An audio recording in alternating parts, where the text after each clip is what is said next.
A História de Zorabete. Capítulo 1. Em 5 de novembro de 1970, nasce a pequena Zorabete. Ela veio ao mundo fruto de um relacionamento em que o pai enfrentava problemas com vícios alcoólicos e a mãe era uma menina de apenas 15 anos. Nem o pai nem a mãe conseguiam cuidar adequadamente da menina.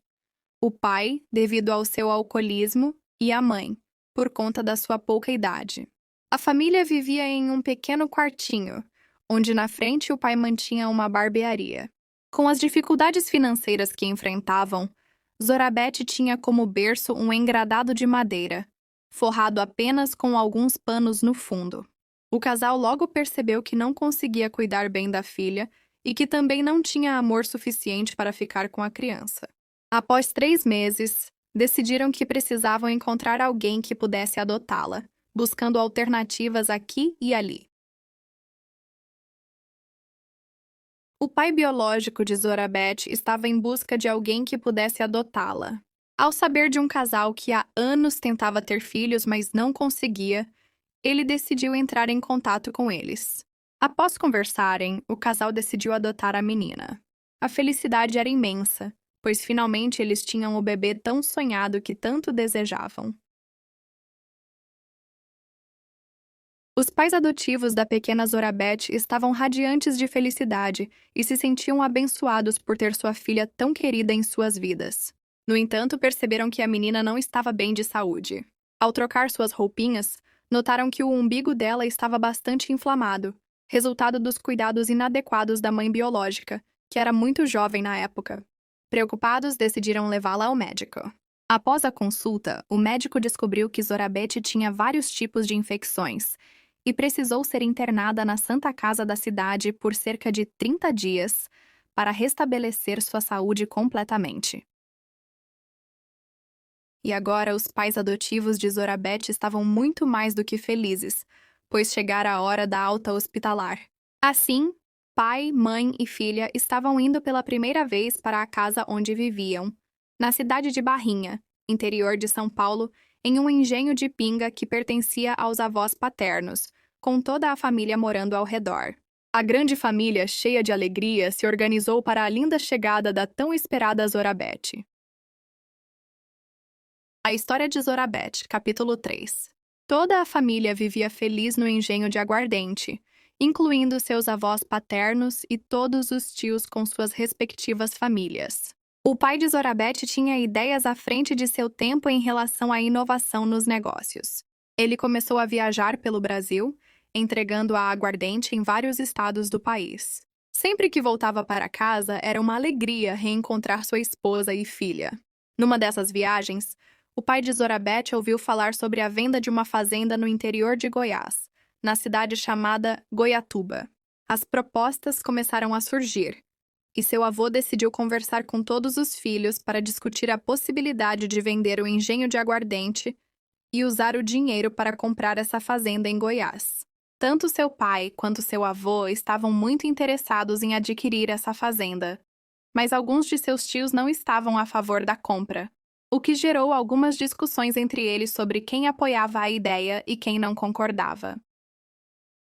Depois de muitas reuniões, dos pais com os 9 irmãos, decidiram que o melhor era vender o engenho e comprar a fazenda em Goiás. Alguns queriam ir, outros resolveram ficar. Um resolveu ir para Santo André trabalhar nas indústrias. Outro foi morar em Jaboticabal, pois era recém-casado. Um dos filhos mais velhos resolveu trabalhar em uma olaria na cidade de Barrinha. Outro resolveu ficar na cidade de Sertãozinho trabalhando como funcionário, no engenho de aguardente. A mãe de Zorabete não queria ir, pois não queria ficar longe da família que morava em Sertãozinho. Mas depois de muito conversar com toda a família do esposo, resolveu que seria bom e aliviou o seu coração. Com muita tristeza no coração, o engenho já estava vendido, e os avós de Zorabete, juntamente com seus 5 tios e suas respectivas famílias, partiram em direção ao interior de Goiás, na cidade de Goiatuba, onde haviam comprado uma fazenda. Esse momento marcava o início de um novo ciclo na vida da pequena Zorabete, que agora tinha 3 anos de idade. A mudança representava a esperança de novas oportunidades e experiências que aguardavam essa jovem criança em sua nova vida. Agora estávamos morando na fazenda em Goiatuba. Eu e meus pais ocupávamos a casa grande, enquanto meus avós e meus outros 4 tios se estabeleceram com suas famílias na cidade. A fazenda era linda e cheia de vida. Ao lado da casa, havia o curral com o gado. E um pouco mais adiante, um barracão onde os trabalhadores ajudavam meu avô e meus tios nas atividades diárias. A vida na fazenda era abundante. Muitas das nossas necessidades eram atendidas por aquilo que cultivávamos e criávamos. Eu era muito feliz com apenas 3 anos de idade. Nas proximidades, havia uma pequena aldeia onde moravam alguns índios, e eu já havia feito amizade com as crianças daquela comunidade. Brincávamos juntos, compartilhando risadas e descobrindo o mundo ao nosso redor. Essa convivência me trouxe uma alegria imensa e me ensinou sobre a diversidade da vida que nos cercava. O que chamava a atenção da minha mãe nessa época era o fato de eu conversar e brincar com muitas crianças que apenas eu conseguia ver.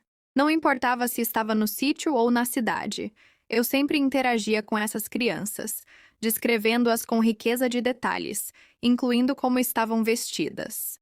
Minha mãe e meu pai achavam isso estranho, pois era algo diário. Eu estava sempre rodeada por essas crianças que somente eu via.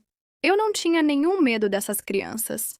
Elas me faziam muito feliz, pois eu era filha única e via nelas uma companhia para brincar dia e noite. Na minha pouca idade, eu não conseguia discernir como elas apareciam do nada.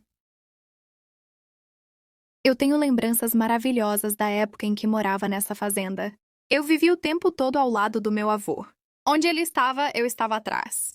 Ele foi uma pessoa que sempre passou para os filhos e para os netos bons conselhos, ensinando que devemos ser sempre corajosos, honestos, e que temos que fazer o bem para nós e para as outras pessoas. Às vezes, as pessoas me perguntam como eu consigo lembrar de tudo isso, sendo tão pequena na época. É impossível esquecer aquela proteção contínua que eu sentia. Eu nem tinha medo de andar no meio do gado, porque me sentia protegida por ele de tudo e de todos. E hoje, mesmo essas lembranças vindo em flashes, meus primos mais velhos e meus tios confirmam tudo o que estou compartilhando. A História de Zorabete, capítulo 5. Eu tinha muito contato com a família indígena e passava o dia inteiro brincando com as crianças. Por causa disso, acostumei-me a comer com as mãos, sem usar talheres. Minha mãe não gostava muito disso, pois ela havia me ensinado a comer corretamente com talheres. Contudo, eu achava mais saboroso comer assim. E sempre que ela se afastava, eu comia escondido, utilizando apenas as mãos. Preferia essa forma de comer, imitando como os indígenas se alimentavam, em vez de seguir o que minha mãe me ensinou. Naquela época, por conviver tanto com eles, também prestava muita atenção na pagelança indígena. Outra atividade muito comum na minha vida era a vontade de estar sempre no meio do mato, em plena floresta. O interior de Goiás é repleto de florestas, matas e riachos, e eu adorava explorar esses lugares com meus primos. Um dos meus primos, que tinha cerca de 14 anos, costumava fazer armadilhas para pegar passarinhos e preás, e eu o acompanhava em todas as suas aventuras.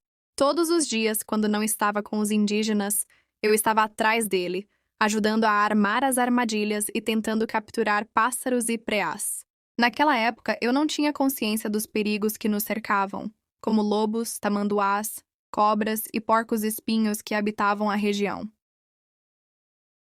Certa vez, meu pai ficou muito preocupado porque onde morávamos havia uma represa, dividida por uma mureta de concreto. Quando ele olhou, viu que eu estava sozinha na metade da mureta. Se eu caísse para um lado, poderia me afogar. Se caísse para o outro, o resultado seria o mesmo. Ele se aproximou devagar, sem chamar a minha atenção, e conseguiu me agarrar pelas costas, trazendo-me de volta para a margem, onde não corria mais riscos. Quando ele me perguntou o que eu estava fazendo ali, expliquei que estava indo conversar com um caboclo que estava do outro lado da margem e que me chamava. No entanto, ninguém mais via esse caboclo, apenas eu. Disse ao meu pai: "Olha, aquele moço lá do outro lado está me chamando para conversar."